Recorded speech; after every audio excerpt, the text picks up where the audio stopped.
My name is Natalie Reynolds, 27, the family disappointment. For over a decade, I've lived with debilitating pain that nobody believed was real. Lazy, my mother called me. Attention-seeking, my father agreed. Meanwhile, my younger sister Gabriella flourished as the golden child, athletic, brilliant, and healthy. They dismissed my diagnosis, my suffering, my entire existence. Now the universe has served the cruelest irony. Gabriella has collapsed with the same condition that's been destroying my body for years. And guess who's the only possible donor match that could save her life? Sometimes karma has perfect aim. Before I dive into my story, I'd love to know where you're watching from today. Drop your location in the comments below. If this is your first time here, please hit that subscribe button to join our community of real stories from real people. And if you know someone who struggled with invisible illness or family who just wouldn't believe them, hit the like button and share this video. Sometimes the validation we need most comes from knowing we're not alone in our struggles. Now, let's go back to where it all began. I had a pretty normal childhood before everything changed. Growing up in suburban Connecticut, I was a bright, energetic kid who loved swimming and spent hours lost in books. My parents, Diane and Thomas Reynolds, were proud of my good grades and swim team medals. We were the picture-perfect American family, complete with weekend barbecues and annual beach vacations. Then, when I turned 16, something inside me began to change. It started subtly, an exhaustion that sleep couldn't cure, as if someone had replaced my blood with lead. At first, I blamed it on late-night studying for AP exams or pushing too hard at swim practice. "You're just not getting enough sleep," Mom would say, nudging me off the couch where I'd collapsed after school. Teenagers need more rest than they think. But within months, the fatigue was joined by joint pain that migrated through my body like a nomad, settling in my knees one day, my shoulders the next. My muscles began to weaken, making it increasingly difficult to complete swim practices that had once been easy. "Everyone's sore after practice, Natalie," my coach said when I tried to explain. "You need to push through it." The cognitive issues were perhaps the most frightening. Words I knew would suddenly evaporate mid-sentence. My thoughts would tangle like headphone cords in a pocket. Teachers who had once praised my work began sending concerned emails home about incomplete assignments and falling grades. "She's just not applying herself," they tell my parents at conferences. "Natalie has so much potential, if she would just focus." My first round of doctor visits yielded nothing but frustration. Blood tests came back within normal ranges. My physical exam showed no obvious abnormalities.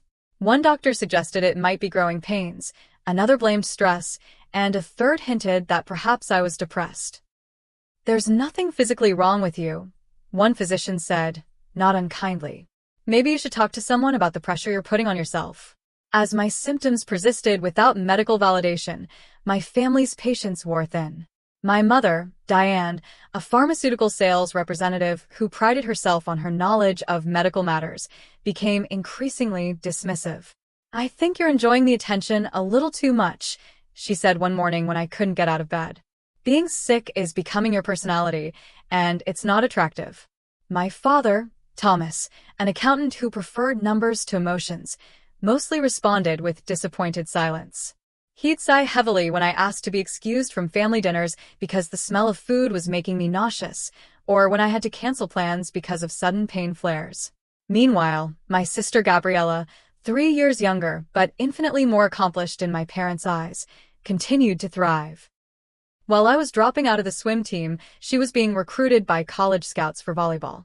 As my grades slipped, she was acing every test and being elected class president. She had everything I had lost: energy, clarity, health, and our parents' approval. "Maybe you could try some of Gabby's multivitamins," Mom suggested once. "Or join her for morning runs. Exercise releases endorphins, you know." Gabriella wasn't deliberately cruel, but her attempts at encouragement often stung worse than my parents' criticism. "You just need to set small goals," she'd say, sitting on the edge of my bed. "That's what my volleyball coach says. Small wins build momentum." As if momentum was the problem, not the fact that sometimes I couldn't feel my legs. Graduation came as a relief, but college quickly became another battlefield. I had once dreamed of studying marine biology, but now I struggled to complete basic assignments. After collapsing during finals week of my freshman year, I took a medical leave that gradually extended into a permanent departure. Moving back home was the final humiliation. My childhood bedroom became both sanctuary and prison, the place where I retreated from pain but also where I absorbed the constant undercurrent of family disappointment. All your high school friends are finishing college, Mom would remind me over breakfast. Jennifer Miller's daughter just got accepted to medical school. Every day at home became an exercise in invisibility. I learned to time my bathroom trips for when no one else was around, to muffle my cries in pillows when the pain peaked, to make myself as small and unobtrusive as possible. I became a ghost in my own home, haunting the periphery of a family that had already moved on without me. By my 23rd birthday, my body had become an increasingly unpredictable adversary. New symptoms emerged without warning, tremors that made holding a coffee cup impossible, episodes of temporary paralysis that left me trapped in bed for hours, migraines that turned light and sound into instruments of torture. The emergency room became a familiar purgatory. I'd arrive desperate for relief, only to be treated with thinly veiled suspicion by medical staff who saw my lack of visible symptoms as evidence of drug-seeking behavior or mental illness. "Your vitals are normal," they'd say, glancing at my thick medical file with skepticism. "We can give you some ibuprofen, but there's not much else we can do without a diagnosis." I nearly gave up on finding answers until I met Dr. Martinez. Unlike the parade of dismissive physicians before her, she listened without checking her watch, asked detailed questions about my symptoms, and actually believed my answers. "What you're describing sounds like it could be a rare autoimmune disorder," she said during our third appointment. "These conditions can be incredibly difficult to diagnose because they don't show up on standard tests. But that doesn't make them any less real." Dr. Martinez recommended specialized testing that might finally provide answers. The problem was that my insurance company considered these tests experimental and refused coverage. The out-of-pocket cost would be thousands of dollars I didn't have. When I explained the situation to my parents, hoping they might help with the expense, they called a family meeting instead. Seated at our kitchen table, my mother and father flanked by Gabriella, they delivered what they called a reality check. "This has gone on long enough," Mom said, arms crossed. "You're 23 years old with no degree, no job, and apparently no plan except to keep doctor shopping until you find someone who'll tell you what you want to hear." Dad cleared his throat uncomfortably. "We've been patient, Natalie, but there comes a point where you need to take responsibility for your life. Maybe what you need isn't another medical test, but some professional help for psychological issues." Gabriella attempted to soften their message. "What they mean is that sometimes our minds can affect our bodies in ways we don't realize. I read an article about how positive thinking can actually boost your immune system." Mom nodded in agreement before delivering her ultimatum. "It's time for you to get a job or move out. We can't support this lifestyle indefinitely." That night, through tears and pain, I made the hardest decision of my life. Within 2 weeks, I had emptied my modest savings account to secure a tiny studio apartment on the outskirts of town. The place was barely 400 square feet, with a kitchenette that doubled as a laundry room and a bathroom where my knees touched the wall when I sat on the toilet. But it was mine, a space where I wouldn't have to justify my existence or hide my suffering. Living alone with chronic illness proved brutally challenging. Simple tasks like grocery shopping or doing laundry often consumed my entire energy reserve for the day. I developed elaborate strategies for survival, preparing meals in bulk on good days, scheduling showers when my joints were least likely to seize up, keeping medications and water within arm's reach of my bed for the mornings when standing wasn't an option. A part-time remote job doing data entry provided just enough income to cover rent and ramen noodles, leaving nothing for the specialized medical tests Dr. Martinez had recommended. But what I lacked in financial resources, I made up for in determination. I joined online forums for people with undiagnosed chronic conditions, learning the medical terminology that would help me advocate for myself, and discovering community among others whose suffering had similarly been dismissed. Through one of these forums, I learned about a clinical research study at a university hospital 2 hours away. The study was investigating genetic markers for rare autoimmune disorders, and participants received comprehensive testing at no cost. After an exhaustive application process, I was accepted into the program. 3 months and countless blood draws later, I received a call from the research coordinator asking me to come in person for my results. Dr. Chun, The lead researcher sat me down with a thick folder of test results and spoke the words that would forever divide my life into before and after.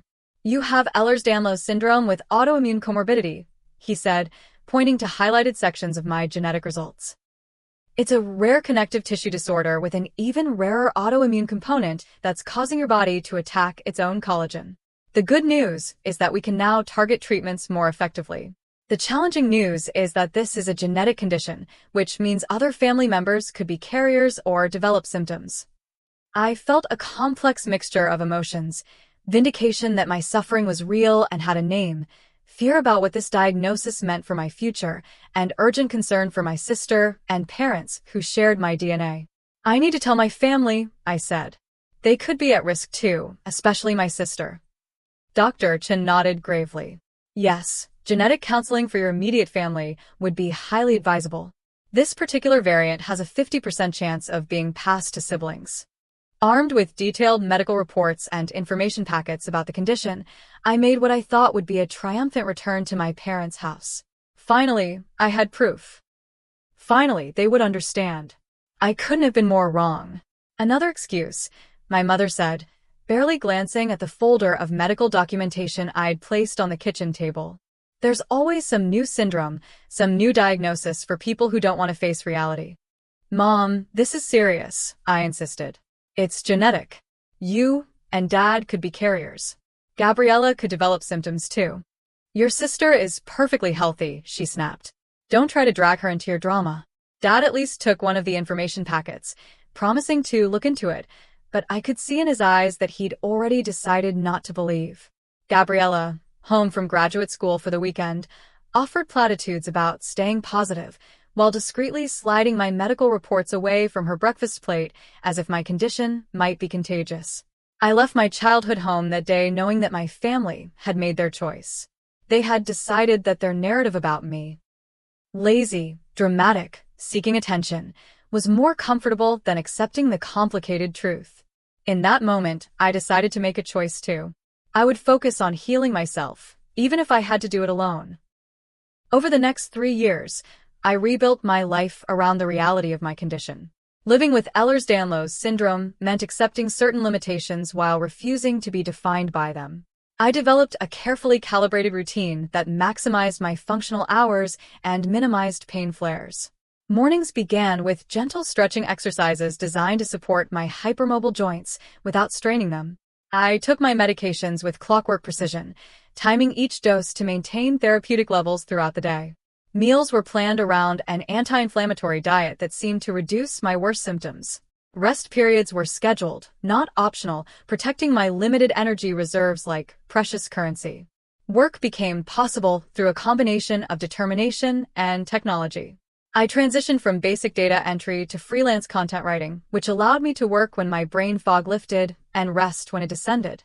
On good days, I might write for 6 hours straight. On bad days, perhaps not at all. But clients who valued quality over rigid schedules kept me employed enough to upgrade from my tiny studio to a slightly larger one-bedroom apartment. My social circle transformed completely. High school friends who couldn't understand why I never just pushed through and joined them for nights out gradually disappeared from my life.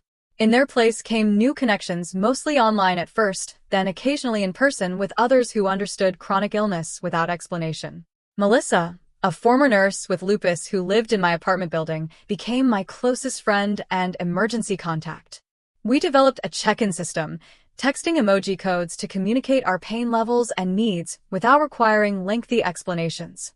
A pineapple meant having a good day, available to help. A storm cloud signaled flare up, need space. A coffee cup was can talk but too tired to go out. My relationship with my family contracted to the minimum social requirements. I called on birthdays and major holidays. I sent appropriately generic gifts for Christmas and anniversaries. I made brief appearances at unavoidable family gatherings, always driving separately so I could leave when my body demanded it, rather than when social convention permitted. These visits were exercises in mutual pretense. My parents pretended nothing was wrong with me while simultaneously making pointed comments about my lifestyle choices. I pretended their words didn't wound me while carefully avoiding any mention of my health. Gabriella's life continued to unfold along its perfect trajectory. She completed her MBA, secured a prestigious position at a consulting firm, and got engaged to Brandon, a charming orthodontist with a winning smile and family money. Each of her accomplishments was celebrated with appropriate fanfare. Parties I was invited to but rarely attended, phone calls filled with excited details I was expected to remember. "You could at least try to be happy for your sister," Mom scolded after I missed Gabriella's engagement party due to a pain flare that left me unable to drive. "She's only getting engaged once." What my family couldn't see, or chose not to see, was that while their lives progressed according to plan, mine was a constant battle against an invisible enemy. New treatments would bring temporary relief, only to stop working or cause side effects that were sometimes worse than the original symptoms. A medication that reduced my joint pain caused such severe gastrointestinal issues that I lost 15 pounds in 3 weeks. Physical therapy helped stabilize my joints, but depleted my limited energy reserves. Alternative approaches like acupuncture and medical cannabis provided modest relief, but weren't covered by insurance, creating financial strain that added stress to an already stressed body. The emotional toll of living with both chronic illness and family rejection drove me to therapy. Dr. Winters, a psychologist specializing in chronic conditions, helped me navigate the complex grief of losing both my health and my family's support. "Your family's reaction isn't about you," she explained during one particularly tearful session. "It's about their inability to reconcile their image of what a daughter should be with the reality of your condition. That's their limitation, not yours." When Gabriella's wedding invitation arrived, embossed in silver on heavy cream cardstock, I stared at it for days before making my decision. The ceremony was scheduled during the height of summer, outdoors at a vineyard with no air conditioning. A recipe for disaster given my heat intolerance and difficulty standing for long periods. The location was a 5-hour drive away, longer than I could safely manage alone. With Dr. Winter's encouragement, I composed a careful email declining the invitation, explaining my health concerns while offering to celebrate with Gabriella privately before or after the event.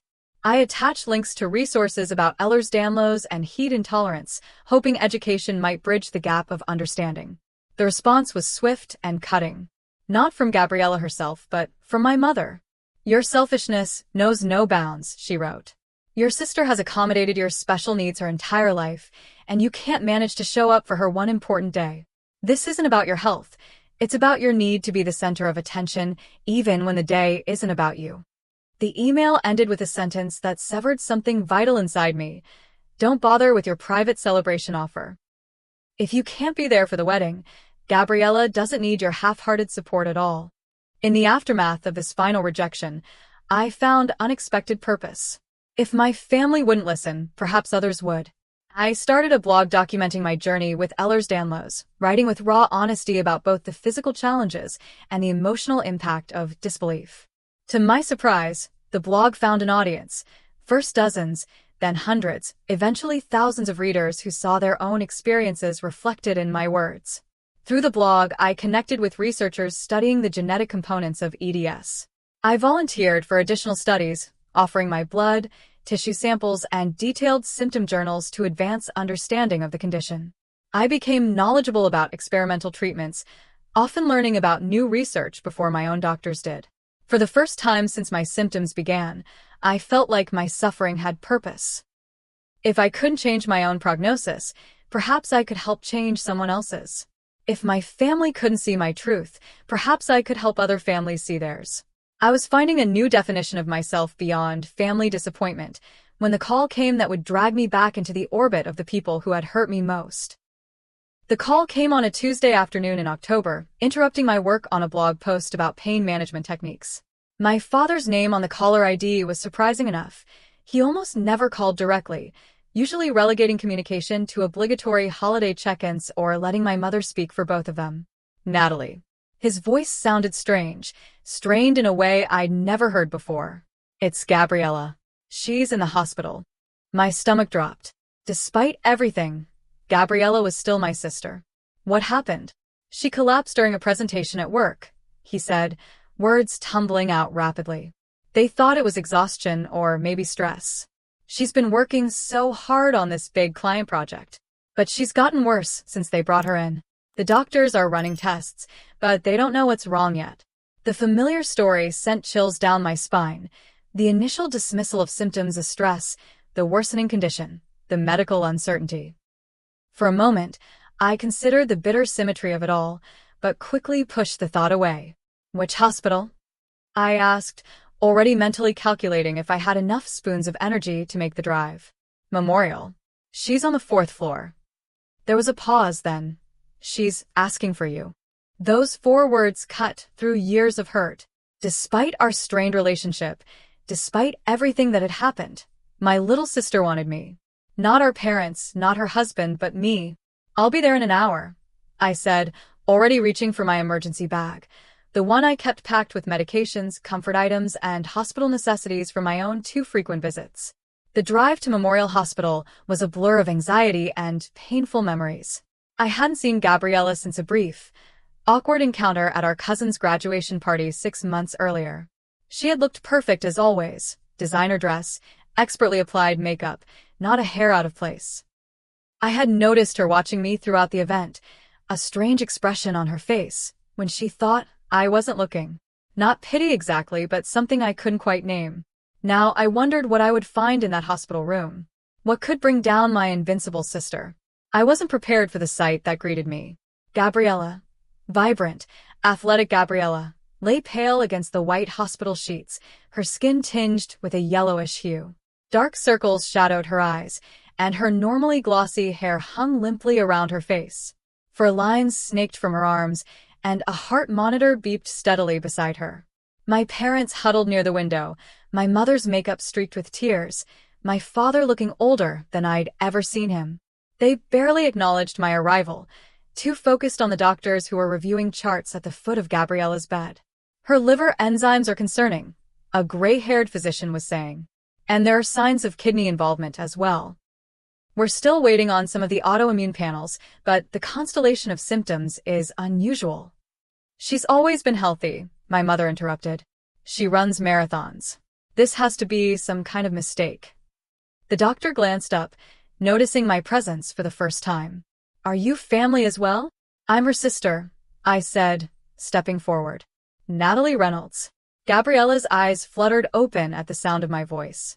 Nat, she whispered, using my childhood nickname for the first time in years. You came. I moved to her bedside, taking her hand carefully, noting the swelling in her fingers that no one else would recognize as significant. Of course I came. The doctor cleared his throat. Since you're here, Ms. Reynolds, may I ask about your family's medical history? Any chronic conditions, autoimmune disorders, genetic issues? Before I could answer, my mother cut in sharply. We're perfectly healthy. Nothing like this has ever happened in our family. I met the doctor's eyes directly. Actually, I have Ehlers-Danlos syndrome with autoimmune comorbidity. It's genetic. The silence that followed was deafening. The doctor's expression shifted from polite inquiry to intense interest. Ehlers-Danlos with autoimmune features? That's a rare presentation. Do you have documentation of your diagnosis? I nodded, reaching into my bag for the medical binder I always carried. Complete genetic testing, specialist reports, treatment history. It's all here. As the doctor began flipping through my medical records, my mother's face contorted with a mixture of disbelief and dawning horror. My father sank heavily into a nearby chair, his complexion ashen. This could be extremely relevant, the doctor murmured, pausing at my genetic test results. The symptoms align. We should run comparative panels immediately. He looked up at my parents. Why wasn't this family medical history provided during admission? My father stared at the floor. My mother's mouth opened and closed without sound. Gabriella's fingers tightened weakly around mine. Is that what's happening to me? She whispered. What you have. I squeezed her hand gently. We don't know yet. But if it is, I'll help you through it. I know this enemy better than anyone. The next 12 hours were a whirlwind of medical activity. Gabriella underwent additional blood tests, imaging studies, and a genetic panel expedited through the hospital's research affiliation. I stayed by her side, explaining procedures, translating medical jargon, and providing what comfort I could. My parents hovered at the periphery, shell-shocked and silent. Occasionally, I would catch my mother watching me interact with the medical team, her expression unreadable as I confidently discussed cytokine levels and tissue markers with specialists who treated me as a knowledgeable equal rather than a hysterical patient. The confirmation came shortly after dawn. The attending rheumatologist, Dr. Patel, gathered us in Gabriella's room with results in hand. Ms. Reynolds, Gabriella, you have the same condition as your sister. Ehlers-Danlos syndrome with autoimmune comorbidity, specifically the rare variant that attacks collagen in major organs. Your presentation is unusually aggressive, suggesting you may have been symptomatic but unaware for some time. That's impossible, my mother interrupted, though her voice lacked conviction. She would have known if something was wrong. Dr. Patel turned to her with professional patience. Actually, many patients compensate for early symptoms without realizing it, especially high-achieving individuals accustomed to pushing through discomfort. Has Gabriella mentioned increased fatigue, joint pain, or digestive issues over the past year or so? My sister's husband Brandon, who had arrived overnight from a business trip, spoke up from beside her. She's been taking a lot of pain relievers for what she called training soreness. And she's been going to bed earlier, saying work was draining her. Classic early signs, I murmured, remembering my own gradual decline that had been mistaken for laziness. The concerning aspect, Dr. Patel continued, is the rapid progression of organ involvement. Gabriella's liver and kidneys are showing significant inflammation and early signs of failure. This acceleration is unusual and requires aggressive intervention. The word failure seemed to finally penetrate my mother's denial. She crumpled into a nearby chair, her face in her hands. My father moved beside her, his hand on her shoulder, looking lost. I watched them. These people who had dismissed my suffering for years, who had called me lazy and attention-seeking, who had chosen comfortable fiction over uncomfortable truth, and felt a complex wave of emotions. Vindication, yes, but also deep sadness and, surprisingly, compassion. No parent should have to face the possibility of losing a child, even parents who had effectively abandoned another. In the days that followed, my parents processed their shock differently. My mother's denial transformed first into anger, at doctors for not catching it sooner, at the universe for the cruel joke of two daughters with the same rare condition, and then into a guilt that manifested as frantic research and note-taking during every medical consultation. My father retreated into himself, spending hours in the hospital chapel or walking the corridors alone. I found him once, staring out a window at the parking lot below, tears streaming silently down his face. I should have believed you, he said without turning around. All those years, I should have believed you. It wasn't an apology exactly, but it was an acknowledgement. After a decade of invalidation, it was something. A week into Gabriella's hospitalization, her condition continued to deteriorate despite aggressive treatment. Her specialists called a family meeting in a small conference room near the ICU, where she had been transferred the previous night. Dr. Patel took the lead, surrounded by the nephrologist, hepatologist, and immunologist who had been consulting on the case. Gabriella's organs are failing faster than we anticipated, he said without preamble. The autoimmune attack on her collagen is causing cascading damage to her liver and kidneys in particular. We've tried plasmapheresis to remove the autoantibodies and high-dose immunosuppressants, but she's not responding adequately. What about a transplant? Brandon asked, his normally confident voice trembling. If her liver and kidneys are failing, can't we get her on the transplant list? Dr. Chun, the immunologist, shook her head. Traditional organ transplants would be problematic given the autoimmune component of her condition. Her body would likely attack the new organs as well. Then what options do we have? My father asked, the words barely audible. Dr. Patel leaned forward.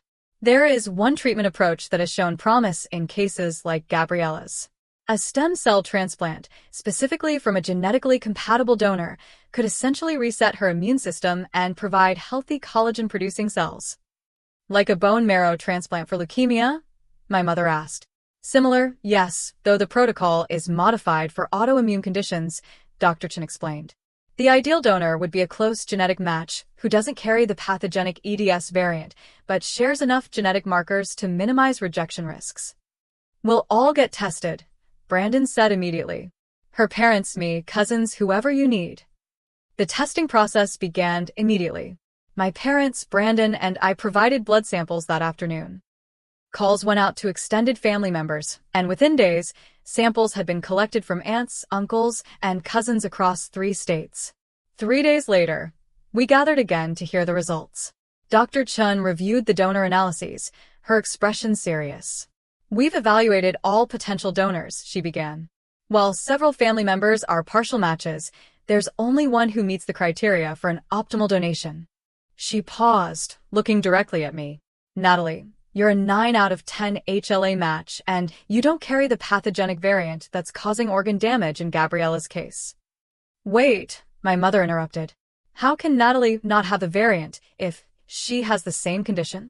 "That's what makes this situation unique," Dr. Chen explained. "There are multiple genetic pathways that can lead to Ehlers-Danlos with autoimmune features. Natalie and Gabriella have different genetic variants causing similar symptoms. It's extremely rare for siblings to have phenotypically similar conditions through different genetic mechanisms, but in this case, it works to Gabriella's advantage."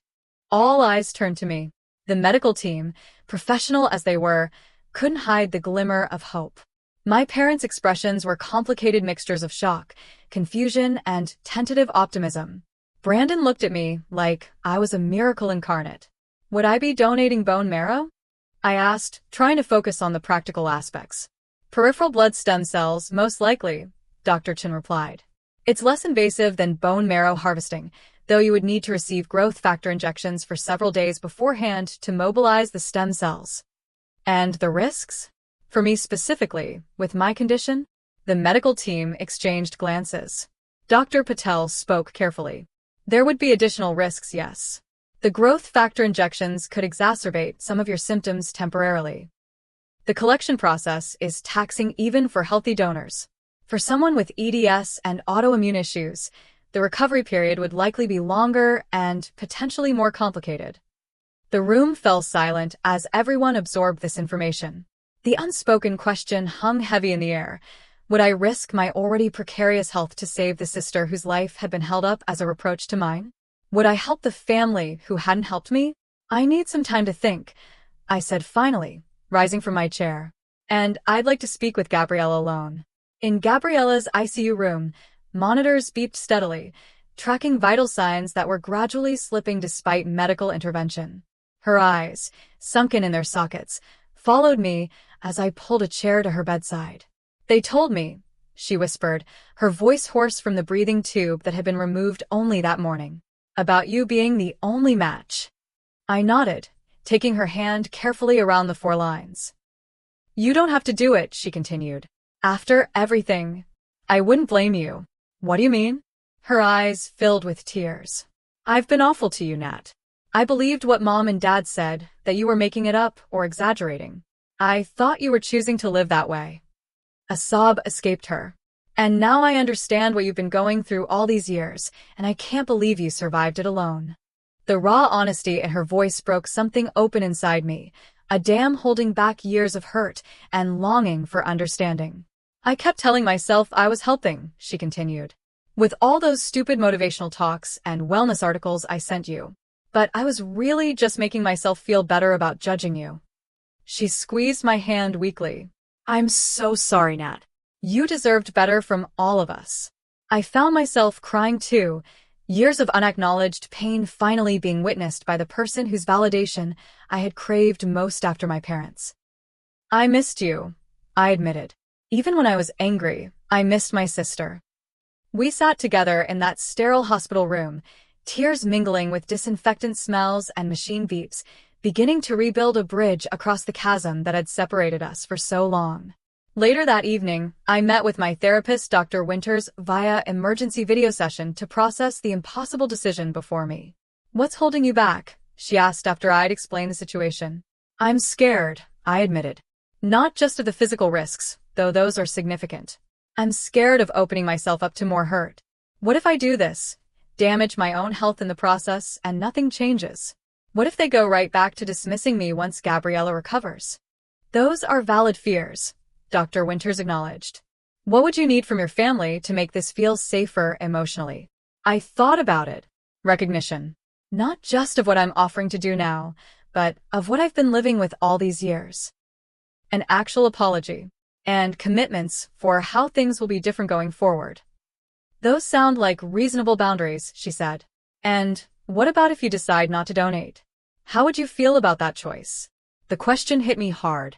Despite everything, despite all the hurt and rejection, I knew I couldn't walk away. Not because of obligation or guilt, but because of who I had become through my own suffering, someone who understood pain intimately and wouldn't willingly leave another to face it alone, even someone who had hurt me. I'm going to do it, I said, the decision crystallizing as I spoke. But on my terms. The next morning, I found my parents in the hospital cafeteria, sitting silently over untouched coffee. They looked up as I approached, anxiety written across their exhausted faces. I'll be Gabriella's donor, I said without preamble. But I need some things from you first. My mother started to speak, but my father placed his hand over hers, silencing whatever reflexive response she'd been about to offer. What do you need? He asked simply. Acknowledgement. Of my condition, of the fact that I've been telling the truth all these years, of the harm done by your disbelief. I took a deep breath. A real apology, not just because you need something from me now, and a commitment to change how we relate to each other going forward. My mother's face crumpled, tears streaming down her cheeks. I was wrong, she said, her voice breaking. So terribly wrong. I convinced myself you were making excuses because the alternative, that my child was suffering and I couldn't fix it, was too painful to face. She reached for my hand across the table. I failed you, Natalie. As a mother, as a human being. So sorry. My father, never comfortable with emotional displays, cleared his throat repeatedly before speaking. I should have stood up for you, he said. I knew something wasn't right, but it was easier to go along with the narrative than to face the unknown. I've had a lot of time to think this past week about all the signs I ignored because they didn't fit what I wanted to believe. His eyes, so like my own, met mine directly. I'm ashamed of how I treated you. I hope someday you can forgive me, but I understand if you can't. Their words, so long awaited, washed over me like rain after drought. Not fixing everything, not erasing the years of hurt, but beginning the process of healing. As for going forward, my mother continued, wiping her tears. Whatever you need. Support at appointments, help with expenses, accommodations at family events. Just tell us and we'll do it. I don't need promises, I said. I need consistent actions over time. But this is a start. 2 days later, I began the process of stem cell mobilization, receiving injections that would coax my body to produce extra stem cells and release them into my bloodstream. As Dr. Patel had warned, the side effects hit me harder than they would a healthy donor. My joints, already prone to pain, flared with new intensity. Bone pain, a common side effect of the growth factors, layered on top of my usual discomfort. Through it all, something had shifted in my family's response. My mother researched ways to alleviate my symptoms, bringing heated blankets and carefully preparing anti-inflammatory meals.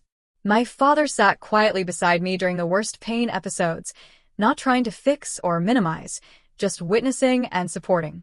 It wasn't perfect, but it was unrecognizable from the family dynamic I had known before.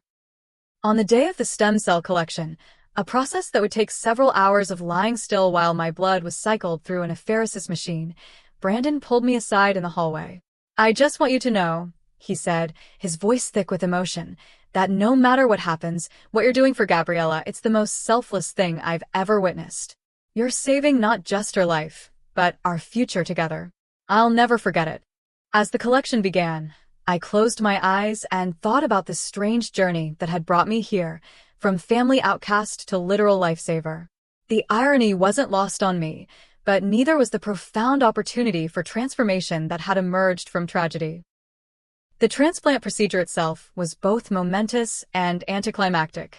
My collected stem cells, processed and prepared by the lab, were infused into Gabriella's body through her central line, looking no more dramatic than a transfusion of dark red fluid.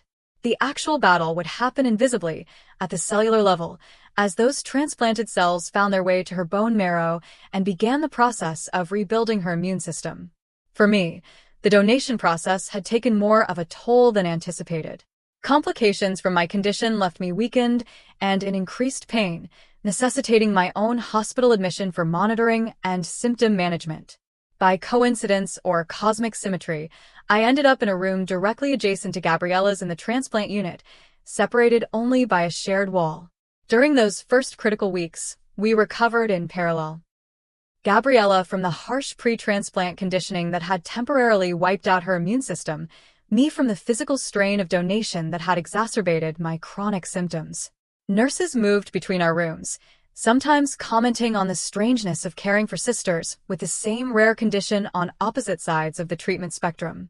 As soon as Gabriella was stable enough for visitors beyond immediate medical staff, our rooms became an unconventional family gathering space. My parents divided their time between us, bringing suitable food, fresh clothes, and news from the outside world. The dynamic between us all was awkward at first, weighted with years of misunderstanding and hurt, but gradually shifting towards something new.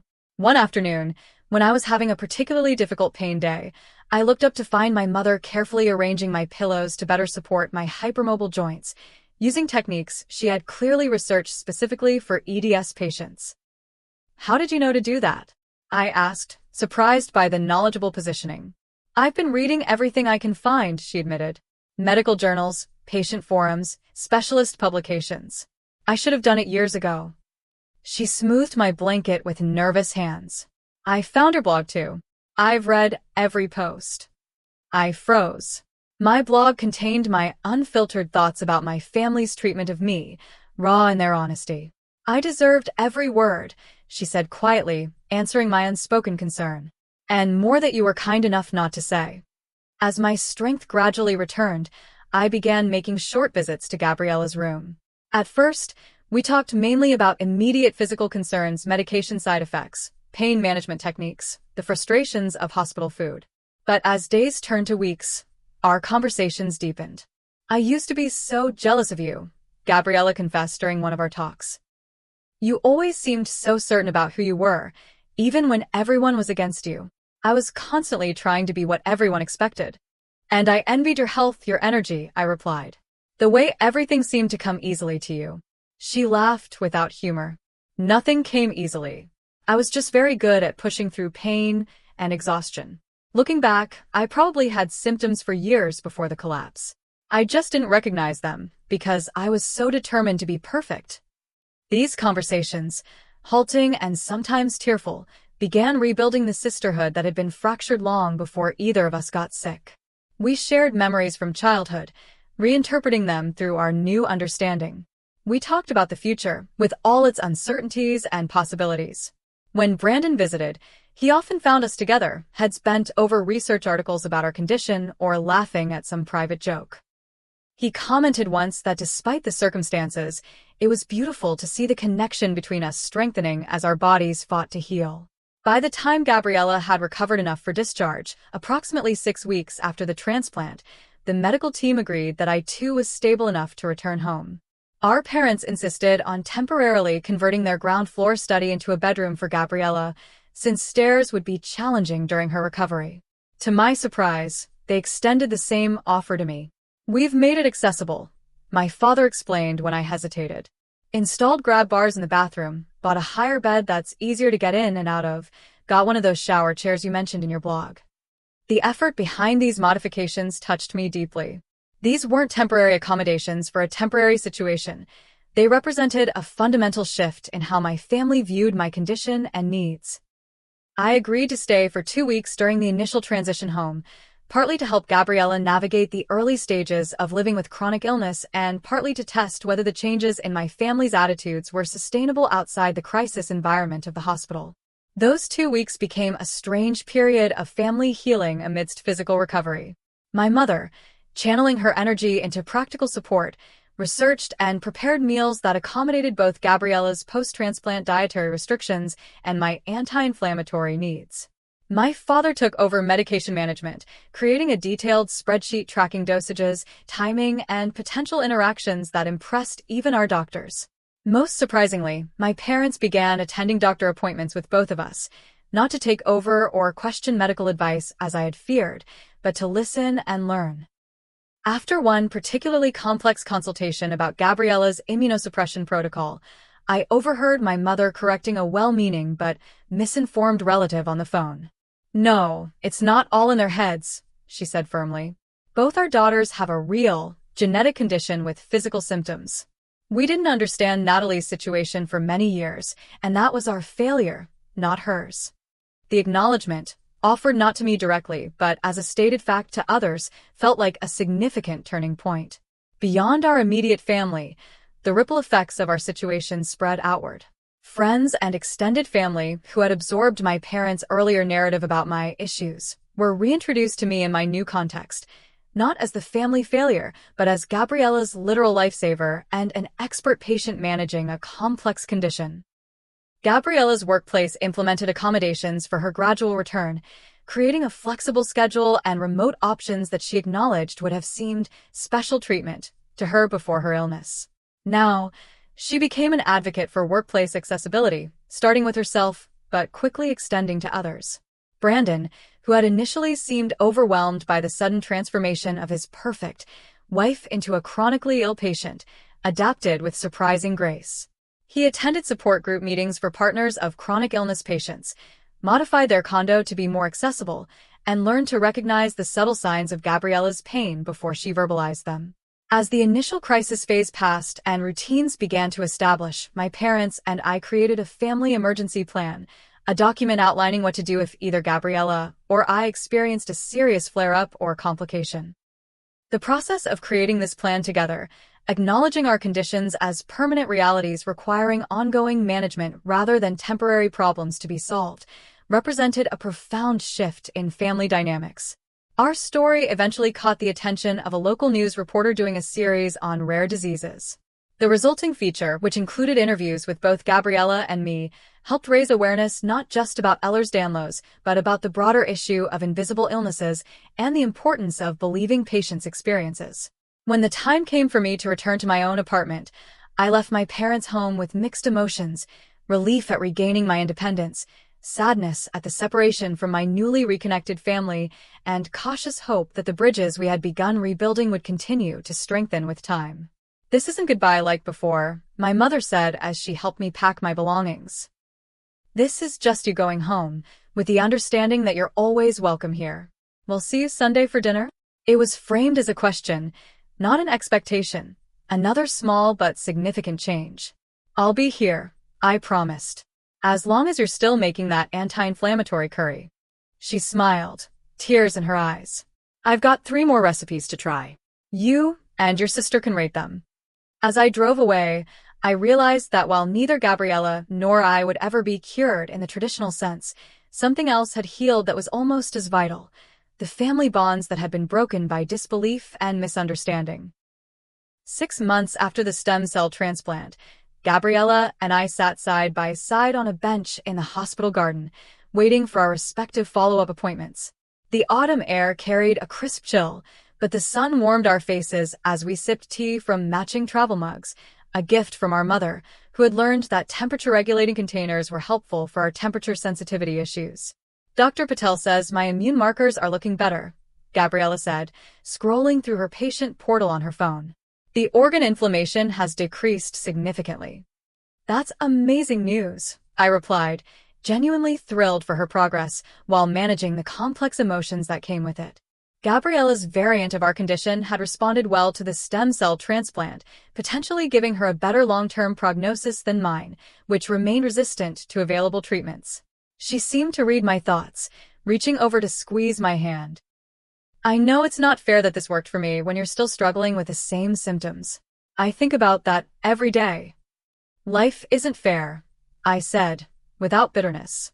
"But I'm grateful the treatment worked for you. And honestly, donating those stem cells changed something for me too, just not physically." It was true.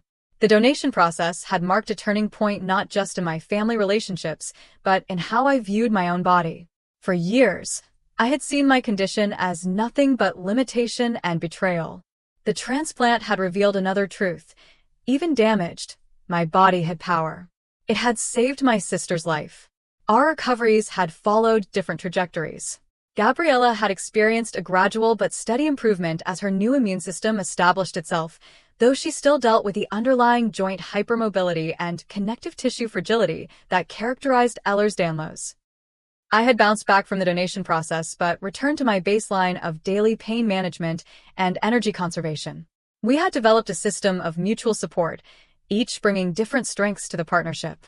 Gabriella, with her organizational skills and professional connections, navigated insurance appeals and disability paperwork that had once overwhelmed me. I offered hard-earned wisdom about pacing, pain management, and the emotional aspects of chronic illness that she was still learning to process. The holiday season brought a new kind of family gathering at my parents' home. For the first time, every aspect of the celebration had been planned with our health needs in mind. Meals were scheduled with rest periods between activities. The traditional hours-long dinner had been broken into a more manageable buffet-style arrangement that allowed us to eat when energy permitted. Comfortable seating options had been arranged throughout the house for when standing became too painful. Even the gift exchange reflected our new reality. My mother presented me with a handmade quilt, weighted to provide proprioceptive input that helped with my sensory processing issues. My father gave both Gabriella and me specially designed organizers for our various medications and supplements. But perhaps the most meaningful gift came after dinner, when my mother handed me a sealed envelope. "I've been working on this for months," she said, uncharacteristic nervousness in her voice. "You don't have to read it now." Later that night, alone in my old bedroom, I opened the envelope to find several pages of my mother's distinctive handwriting. "My dearest Natalie," it began, "this letter is long overdue. For years, I failed you in the most fundamental way a parent can fail a child. I didn't believe you when you told me you were suffering." The letter continued for pages, addressing specific incidents I had thought she'd forgotten, acknowledging the harm of her dismissal, expressing profound regret for the years of support I had missed. It wasn't just an apology, but a detailed accounting of her own journey from denial to understanding. "I will spend the rest of my life trying to make this right," she concluded. "Not to ease my own guilt, though that is substantial, but because you deserve a mother who sees you clearly and loves you completely, including your illness, which is part of who you are. I am only beginning to become that mother, but I promise to keep trying every day." I cried that night, not from pain or frustration as I had so many nights before, but from the relief of finally being seen. My father showed his changed perspective differently. Rather than words, he offered action, starting a monthly support group for families of chronic illness patients. "For parents who don't want to make the mistakes I made," he explained simply. The group, which began with just 3 participants in a community center meeting room, grew quickly to become an important resource in our area. As the new year arrived, Gabriella and I found ourselves discussing the future over lunch at our now regular weekly sister date. "I've been thinking," she said, picking at her gluten-free pasta. "All those corporate resources I used to put toward making shareholders richer, what if we redirected that energy?" "What do you mean?" "A foundation," she said, eyes lighting up with the enthusiasm I remembered from our childhood. "Focused on our conditions specifically. Research grants, patient support programs, medical education initiatives." "That would be amazing," I agreed. "But starting a foundation is a huge undertaking." She grinned. "Good thing there are 2 of us. Your patient advocacy experience and my business background? We'd be unstoppable." The idea took root and flourished. Within months, the Reynolds Sisters Foundation for EDS Research and Awareness had secured initial funding through a combination of Gabriella's corporate connections and the network of patients and researchers I had built through my blog. We established 3 primary initiatives: research grants for scientists studying genetic treatments for connective tissue disorders, emergency assistance funds for patients struggling with medical expenses, and educational programs for medical students to improve early diagnosis of rare conditions. The foundation work gave us both purpose that transcended our personal health challenges. On difficult days when symptoms flared, we covered for each other seamlessly. When Gabriella needed to rest, I handled patient outreach and support group facilitation. When brain fog made writing impossible for me, she took over grant proposal reviews and donor communications. One evening, after a particularly successful fundraising event, we found ourselves alone in Gabriella's kitchen, washing dishes side by side in comfortable silence. "Do you ever think about how strange this all is?" she asked suddenly. "A year ago, we were barely speaking. Now we're running a foundation together." I handed her a glass to dry. "Sometimes I think this was always how it was supposed to be," us working as a team. We just took a really difficult route to get here. I wish I'd believed you sooner, she said, a familiar regret in her voice. I wish I had needed stem cells to get my sister back, I countered with a small smile. But here we are. She set down her towel and turned to face me fully. I'm still learning how to live with this condition, and some days I don't know if I'm strong enough. But then I look at you, how you've managed all these years, how you kept your compassion even when everyone failed you, and I think if my big sister can do this, so can I. I pulled her into a careful hug, mindful of both our sensitive joints. We're stronger together than we ever were apart. That's the one gift in all of this. As we stood there in that quiet kitchen, I reflected on the long, painful journey that had brought us to this moment. The years of disbelief had left scars that would never fully heal. The physical challenges of our shared condition would remain a daily reality for both of us. But something fundamental had shifted, not just in how my family saw me, but in how I saw myself. I was no longer defined by what my body couldn't do, or by who didn't believe me. I was defined by the truth I had always known, now finally acknowledged, that suffering doesn't make you weak, and sometimes the people who appear the most broken are the ones with the greatest capacity to heal others. The path forward wouldn't be easy. There would be medical setbacks, family tensions that resurfaced, days when the weight of chronic illness felt unbearable. But for the first time since my symptoms began all those years ago, I wouldn't be walking that path alone. That knowledge was, in its way, the most powerful medicine of all. Have you ever experienced being disbelieved about something important in your life? How did you handle it, and did you eventually find validation? Share your experiences in the comments below. Your story might help someone else feeling alone in their struggle right now. If this story resonated with you, please hit the like button and subscribe to our channel for more real-life experiences that need to be heard. Consider sharing this video with someone who might be dealing with invisible illness or family who don't understand what they're going through. Sometimes knowing you're not alone makes all the difference. Thank you for listening to my journey. Remember, sometimes the strongest people are fighting battles others can't see. Be kind, be patient, and most importantly, believe people when they tell you they're suffering. Your belief might be the gift they need most.